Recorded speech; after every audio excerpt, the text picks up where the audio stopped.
Good morning, class. How are you today? Okay. Natutuwa akong marinig na okay kayo. So, kumain ba ang lahat? Sino dito ang hindi kumain? Kung ganon, bago tayo mag-umpisa sa ating aralin ngayong umagang ito, nais kong tumayo ang lahat para sa ating panalangin. Amen. Okay mga anak, say present if you are here.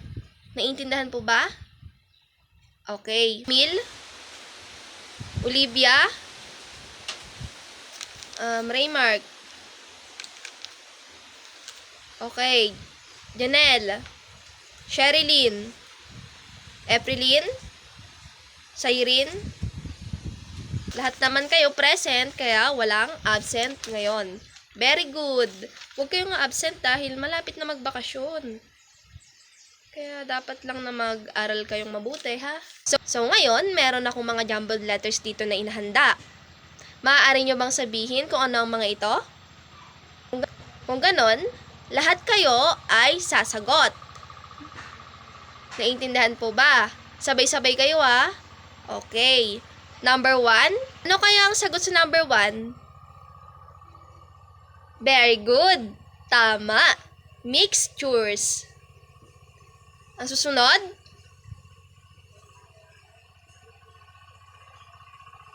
Mahusay. Heterogeneous. Ang susunod naman? Homogeneous. Eto, alam nyo to. Alam ko, paborito niya yan. Tama. Halo? Halo.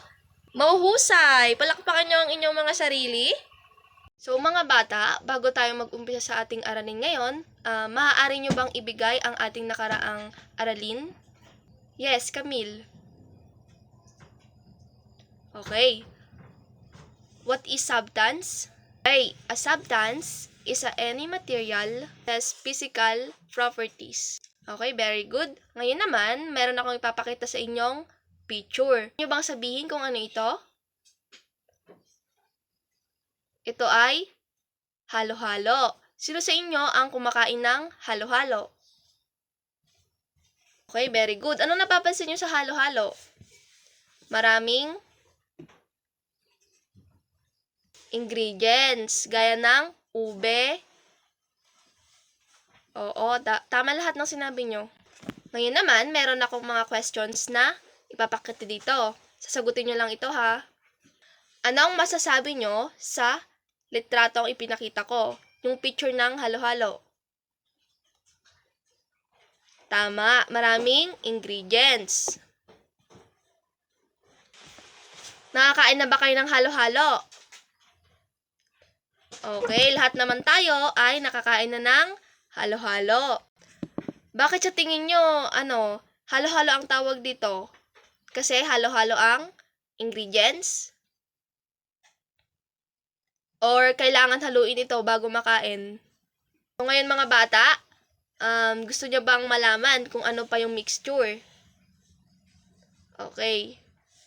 Ngayon, atin nang tatalakayin ng ating bagong aralin. May basa nga kung ano ang ating bagong lesson ngayon? Mahusay. Different types of mixture, which is homogeneous and heterogeneous. Ngayon, tatalakayin natin kung ano nga ba ang pagkakaiba ng homogeneous sa heterogeneous. Una, ito ang homogeneous. Homogeneous is a mixture that has a uniform composition. Example nito ay ang mga liquid na iniinom natin like tubig, kape, juice. Ang ibig sabihin ng homogeneous ay narurunaw or natutunaw. Pag hinalo mo ang juice sa tubig is matutunaw ang juice. Pag hinalo mo naman ang asukal sa mainit na tubig ay matutunaw ang asukal. Tama po ba? Napansin nyo kapag nagtitimpla kayo ng kape, di ba natutunaw ang asukal at kape kapag ito ay nilalagay sa mainit na tubig. Yun ang homogeneous. Kahit saan nyo ihalo ay matutunaw.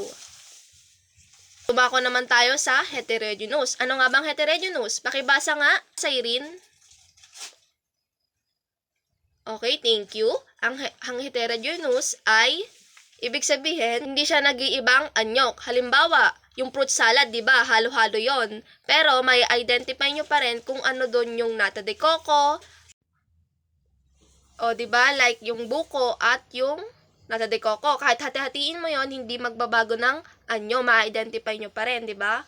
Mabilis kasi hindi ito nagbabago ng anyo, kulay, or identity. So, nandito yung mga halimbawa ng homogeneous at heterogeneous.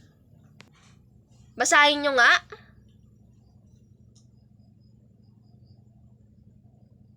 Okay, thank you.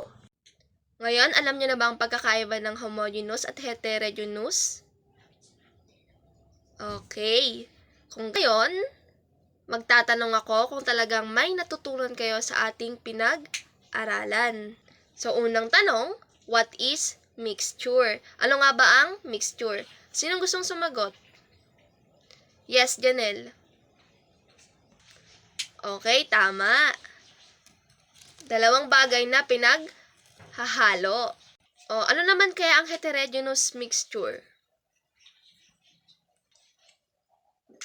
Mahusay. Ang heterogeneous mixture, ito yung kahit na anong gawin natin, kahit ito'y putol-putulin, madali lang natin itong ma-identity kasi hindi ito nagbabago ng anyo. Identify kahit na hati-hatiin natin ito sa pinakamaliit na bagay.